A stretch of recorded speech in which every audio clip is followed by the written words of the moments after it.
Defensive মিডফিল্ডে আমরা হামজা চৌধুরীকে পেয়েছি, অ্যাটাকিং মিডফিল্ডে আমরা সুমিত সোমকে পেয়েছি এবং লেফট উইং পজিশনে আমরা পেয়েছি ফাহমিদুল ইসলামকে।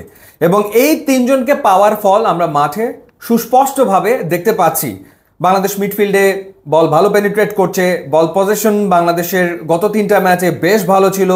বাংলাদেশ অ্যাটাকিং থার্ডে বলের সাপ্লাই আগের চেয়ে অনেক বাড়িয়েছে এবং বেশ কিছু অ্যাটাক বিল্ড আপ করতে পারছে। সমস্যাটা কোথায়? সমস্যাটা হচ্ছে আমাদের প্রপার স্ট্রাইকার না থাকার কারণে গোল আমরা বের করতে পারছি না, যেটা আমরা ভারতের বিপক্ষে পারিনি, যে কারণে গোল নীল ড্র করে বেরিয়ে আসতে হয়েছে।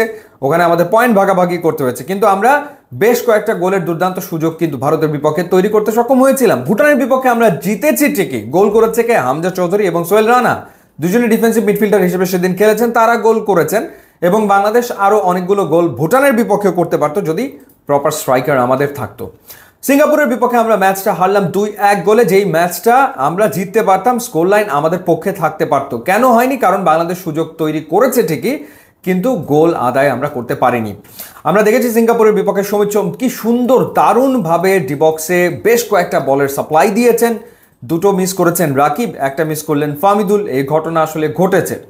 তো সেই ক্ষেত্রে বাংলাদেশের এখন এই মুহূর্তে প্রয়োজন একজন পারফেক্ট প্রপার স্ট্রাইকার। ঠিক কী ধরনের স্ট্রাইকার? এমন একজন স্ট্রাইকার লাগবে যে অন্তত পক্ষে গড়ে 3 ম্যাচে একটা করে গোল করতে পারে। ভারত সুনীল ছেত্রীকে পেয়েছে। সুনীল ছেত্রীর মতো একজন স্ট্রাইকারকে ভারত পেয়েছে যে 95 গোল করেছে 155 ম্যাচে। সুনীল ছেত্রী প্রতি 2 ম্যাচে 1-এর অধিক গোল করেছেন, গড় যদি করা হয় সেই ক্ষেত্রে। কিংবা মালদ্বীপ পেয়েছিল আলী আশফাককে।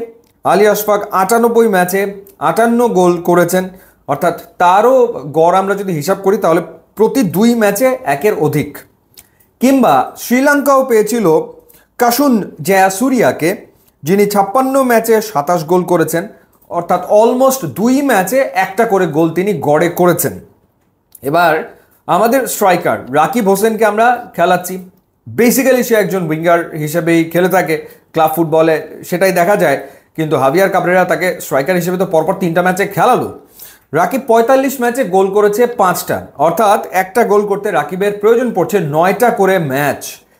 এই যে 9টা করে ম্যাচ প্রয়োজন পড়ছে, এই স্ট্রাইকার দিয়ে কি আসলে কাঙ্ক্ষিত রেজাল্ট আমরা আনতে পারবো? বাংলাদেশের পক্ষে শেখ মোরসালিন 18 ম্যাচে 5টা গোল করেছে, অর্থাৎ অলমোস্ট গড়ে 4টা করে ম্যাচে সে একটা করে গোল পেয়েছে।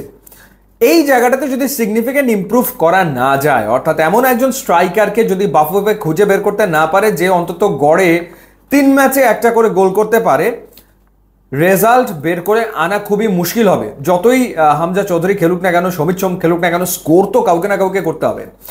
এখন হয় হাভিয়ার কাবরেরাকে ডিসিশন নিতে হবে যে যা আছে আমার কাছে আছে সুমন রেজা কিংবা আছে আলামিন, তাদেরকে রেগুলার খেলার চান্স দিতে হবে, তাদেরকে প্লেইং টাইম দিতে হবে, একাদশে তাদেরকে রাখতে হবে, তাহলে হয়তো রেজাল্ট আসতে পারে। নতুবা বাফুফেকে আসলে খুঁজতে হবে যে স্ট্রাইকার কোথায় আছে। বাংলাদেশের স্ট্রাইকার লাগবে, রেজাল্ট আনতে গেলে এর কোনো বিকল্প আসলে নেই। না হলে যেটা হবে, পরপর 3টা ম্যাচে আমরা দেখেছি যে মাঠে আধিপত্য বাংলাদেশ দেখাচ্ছে ঠিকই, কিন্তু রেজাল্ট ফেভারে আনতে পারছে না। ভবিষ্যতে সে ঘটনা ঘটবে, দেখা যাবে বল পজিশনে বাংলাদেশ এগিয়ে, অ্যাটাক বিল্ড আপে বাংলাদেশ এগিয়ে, কিন্তু ম্যাচের রেজাল্ট কি? বাংলাদেশ হেরে গেছে।